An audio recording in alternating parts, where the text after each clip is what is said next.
hope everybody's doing okay. Sorry that I haven't been uploading for the past 3 or 4 days. I was extremely sick for the past 2 or 3 days. I believe that Satan or an evil force of some kind was attempting to strike me down. I felt the worst in the past 2 days that I probably have in probably over a year.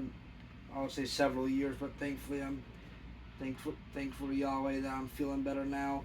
And shortly, I want to pivot away from the occult briefly and talk about a different aspect of life that you don't really hear talked about from a religious perspective very often, and that's psychiatry.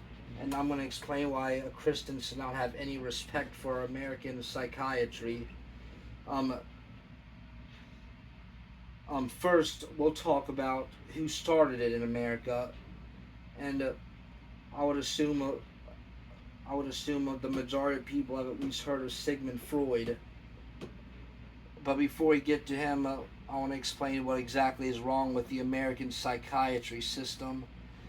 Because see, we are a triune being. We have the body, we have the mind, and we have the spirit. But when you go to an American-based psychiatry center, which unless you're going to a hole-in-the-wall doctor, that's what you're always going to, because they're taught this way.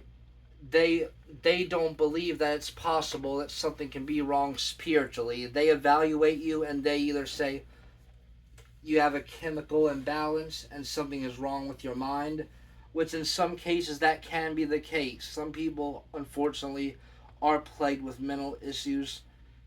Sometimes it just happens that way, or things that they experience through life just continue to plague them. So they'll label it as that, or they'll say it's a physical issue, or they'll say that it's all in your head and nothing is wrong. But what they miss is looking at the possibility of that it could be a spiritual issue, that there could be an evil spirit attached to you, or something trying to bring you down. But they don't consider that as an option.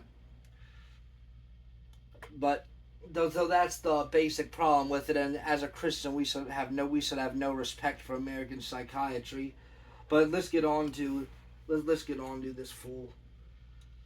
So before he even started his career in psychiatry, he had an obsession with dissecting eels and searching for their genitals, because this guy was an extreme pervert. Um, he claimed that the reason the reason that anybody would have any mental illness of any kind, for boys, he said it was because they mentally wanted to have sex with their mothers, and for women, he said they all had psychiatric problems only for because they wanted to sleep with their fathers. And remember, this is the man who pioneered American psychiatry, and he also claimed that masturbation was the only healthy habit, which anyone that's watched these videos, or any in this series, know that masturbation is self abuse and is a habit from the devil. And anybody that used to do it, that turned to Christ, should be able to give a testimony and tell people how bad it was ruining their life, because you have so many people out here that's addicted to masturbation and pornography, and it's ruining their life.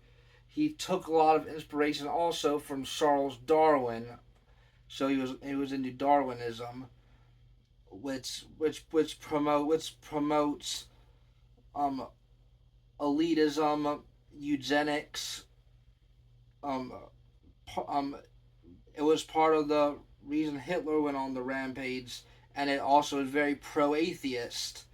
And I'm gonna debunk why I don't believe he was really an atheist here in a second. And I never really heard anybody give this side of the story to Carl Jung. That's one of the reasons I decided to do a whole part about it. Um, so a lot of people don't understand how many offshoots of Freemasonry there are. Um, and like I said before, there's hundreds. I would say close to 1,000 in America. and he was a member of a Jewish sect of Freemasonry called B'nai B'rith. So while he claimed to be an atheist most of his life, he it's impossible, and I'll tell you why. Because the Masons have three specific rules: you cannot be an atheist, you cannot be a fool, you cannot be a madman if you want to join. And they label the fool and a madman because they believe that that's what an atheist is. So that debunks the atheism right there, and later we'll see why else it doesn't point to atheism. And for anyone that's been watching these, you've seen that everybody except one, which is Alfred Kinsey, I could easily link to Freemasonry in some way, because it's like a very infectious disease. It's unbelievable how much it spread. He was also a severe cocaine addict. And when you went to him with any problem, he would just prescribe you cocaine. Everybody just round the clock cocaine. He believed that was the answer for everything. He thought that and masturbation was the answer. So it seems very worldly and just spreading a lot of evil ideas. And the thing about wanting to have sex with your mom if you was a boy, and wanting to have sex with a dad if you was a girl, it was called the Oedipus complex, which any modern psychiatry obviously throws that idea out because they understand that's completely ridiculous. But you have to look at the foundation that psychiatry was built on. And I've noticed that psychiatrists seem very anti-Christian in general. He was also a big fan of Friedrich Nietzsche, which he took inspiration from. And usually people that are into Friedrich Nietzsche usually links with people that are into Aleister Crowley or the Satanic Bible by Anton LaVey, because Friedrich Nietzsche was very cruel. He was a philosopher. His philosophy was extremely cruel, hateful, all about caring about nobody but yourself. Um, just all about stepping over other people. To have a good life, just very, very hateful. And on top of that, we can look at how he was into the occult, because he went to many seances, and while of course he could use the cover that he was just going for psychiatric research. Now that's the cover, because if you say it's for research, then you can just go. Then you can just go to anything. You can join as many occult orders as you want, as long as it's for research. That answer will be accepted, I guess. He also experimented with telepathy, which doesn't really sound like what an atheist would really do to me.